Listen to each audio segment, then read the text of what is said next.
We're going to put a little segment together called News or Noise as we sit here heading into Memorial Day weekend, trying to find out what's actually insightful and what's impactful versus what's a little bit insignificant. Because this time of the year, there's a lot of stuff floating around there that, we got to feed the content machine, buddy. So we got to cipher through what's actually meaningful. Somebody on Twitter sent me a message saying, we should start a drinking game when we read about everybody's light years ahead of last year. It's like we're in the light years season. Yeah. We'd be smashed. Yeah, we'd be drunk because everyone's doing well this time of the year. But one light quarterback years ahead of everywhere. Yeah. One quarterback who might not be light years ahead, who might not be doing well because it sounds like he's rehabbing, is the Raiders quarterback Jimmy Garoppolo. News broke yesterday that Garoppolo underwent foot surgery after signing with the Raiders in March and might not practice until training camp.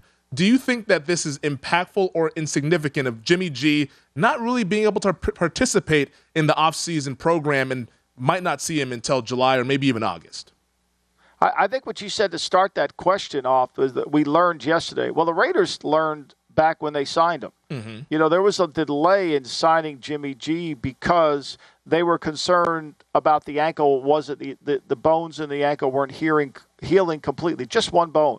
And so they decided what would be the best course to make sure that we take no risks for the opening day. And so they took this course. And Garoppolo went ahead, had the surgery, and he's been at the Raider facility every single day since then. So he'll learn the playbook. He may not get physical reps, but he's going to get a ton of mental reps. And I think as long as he's ready to go for camp, I think it won't be a factor. It'll be a bunch of noise. So that to me is now, because we're just learning this now, we get people's reaction to it, which is based on a lot of information that they don't really know about. So we're going to overreact to it. We're going to say, oh, my.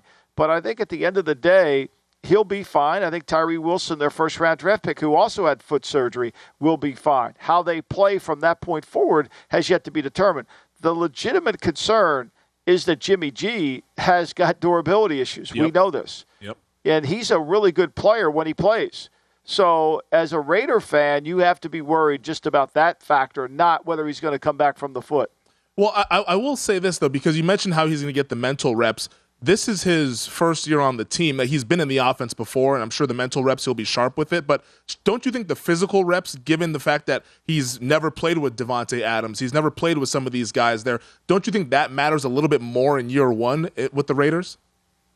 Well, I think it's certainly they've got to develop some chemistry and continuity. There's no doubt. But, Femi, the way the offseason programs are going now, teams are really scared about doing too much teamwork, doing too much things that could cost them time, right? Mm-hmm. The league office is putting really a lot of pressure on these teams to not be on the field too long, not have the players in the building too long. And if there's any physicality or contact, I know some teams that won't even do one-on-one drills with the receivers and the defensive backs because they're afraid of it. So I think the way this offseason is and the way the league wants the offseason, it's everything but football for the National Football League. They want a great product, but they don't want to have to work for a great product. They just want the product to show up. Because they don't understand how to build a football team, how to get execution. Well, if the product is good or bad, we're all junkies, so we're going to watch it regardless. So I guess they're like, hey, this doesn't really hurt us. But we complain. We'll Will Hill will complain the first week of the season. It's not very good football. We'll hear about it, People will complain about it. This isn't good football, Well, I don't want to watch this game. These are two bad teams. All off season, all you said was, I can't wait for the season to start, right? We say that, but then we don't act like that. Yeah. Well, we complain while watching, though, is the thing. That's all that matters. That's the only number that matters. You know what's funny, Femi? Mm-hmm. I don't want to get off subject here, but I'd love to hear you. You know what's funny? We never hear about the NBA ratings. No, we don't. After these games. After NFL games, we hear every single week about the ratings. It's broadcast everywhere. Everywhere. Everywhere. You can't find an NBA rating. I swear, you can't find it. We'll need Indiana Jones to come up and try to find this bad boy. You can't find it. You can't find any how are the ratings compared to that? No, nobody says anything. They're in the cone of silence. Now, I will say there was after the two Warriors series, so Warriors-Kings, I think they said that was the most watched first-round series since a decade or so. And then Warriors-Lakers, I think, did a good number as well since you have LeBron and Steph. And those guys are guys that we hear, the marquee players. But I mean, we didn't really hear anything about Celtics Sixers. We didn't hear anything about that. I never heard. I've not seen it. I scan a lot of things, but anyway, no, that's off subject. Scanning the timeline. Let's stay with the Las Vegas Raiders here because Davante Adams, a couple weeks ago, it might have been last week, spoke with the Ringer and talked about how not necessarily seeing eye to eye with the direction of the team with the front office. Since then, he's kind of tried to quelch those comments down a little bit here, but here's this soundbite from Davante about how his relationship has evolved with the Raiders, the front office, and of course, head coach Josh McDaniels. At the end of the day, I'm a Raider, and I'm excited to be here. I love my head coach, and I love the general manager here, and everybody. I mean, from the top to the bottom. So I have no reason to lie. I mean, one thing I don't do is BS, so I'm not gonna make anything up when it comes to that. I'd rather keep my mouth closed if I have negative things to say. But when I say that these are some good men in this place that I really value the relationship that I have with them, I mean that. So, that's about all that needs to be said for that. What do you think about that? Is that impactful or insignificant, Adams and his relationship with the silver and black?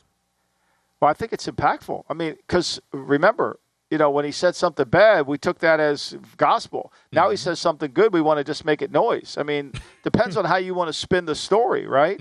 How do you want to spin the story? I mean, you're not getting the clean version of any story. It's how do you want to spin it. If you're not a Josh McDaniels fan, you could spin it as, oh, he's lying. If you're a Josh McDaniels fan, you'll spin it, see, I told you, the guy likes him. I mean, I think the kid's very genuine. I think he has every right to say, hey, look, tell me what the plan is. I signed here. I want to be here. I'm a Raider, but I want to win too. I think that's an important quality. He's not talking about winning the MVP. He's talking about winning. That's a really important difference. Yeah, we'll get him to win Offensive Player of the Year, maybe something like that. It's all about team stuff here. We don't care about the individual awards, although we'll maybe discuss some coming up later in hour number 2. And it's interesting that Davante says that because Darren Waller, who used to be the Raiders tight end, now of the New York Giants, said the difference between the Giants and the Raiders is that, quote, they value our opinion here, referencing New York and Brian Dable and GM Joe Shane. Michael, your response to that is what? I mean, I've heard that so many times. I mean, I think they valued his opinion. They couldn't get him on the field. He had a hamstring injury that lasted 3 months. I mean, his hamstring was his Zion Williamson. We should categorize 3-month hamstrings as a Zion. I mean, that's what we should do. We should call it a Zion because it takes so long to get better. I mean, to me, it's like just play. You're a really good player. Just play. You don't have to blow up the bridge behind you. You got traded. You got a little bit of an extension. You haven't played 16 games or 17 games the last 3 years. You really haven't met the time of what you did earlier in your career. You're really a talented player. But once things start to fall apart, are you going to rally? I think you're better off just proving it on the field. I think these blowing up the bridge behind you doesn't do anybody any good. And look, I'm sure the Raiders feel the same way about him leaving. That's the other thing. If the Raiders were so in love, would they have ever gotten rid of him? I doubt it. Yeah, no, it doesn't make a lot of sense. And there's, quite frankly, no upside to blowing up the bridge behind you. It's just like what are we doing? Yeah, I mean, what involvement? I mean, look, as I've mentioned before, where were you on treatment days? Oh, I had a wedding, or okay, you got to, where were you? How did it rehab? What was your contract? Okay, they redid your contract, but then you still had problems.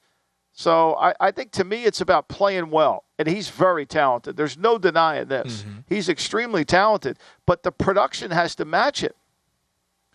Doesn't it seem like there's a lot of Raiders news going on in the media right now? I don't know if it's just because there's people are saying stuff like Davante, then you have the Jimmy G news, but it feels like there's just a lot with the Raiders. And I think McDaniels spoke to the team. I mean, I think it's the first time McDaniels kind of talked. Look, the Raiders are a national brand, and everybody has this perception that that Josh took a team that was really a tremendous playoff team, Super Bowl caliber team, and destroyed it.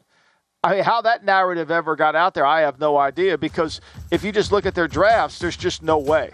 Yeah, people just get confused because they made the playoffs 2 years ago, but it's that was a miracle run at the end of that season to make the playoffs, and then they say, oh, well, they were a playoff team. Why can't you improve them? It's not that simple.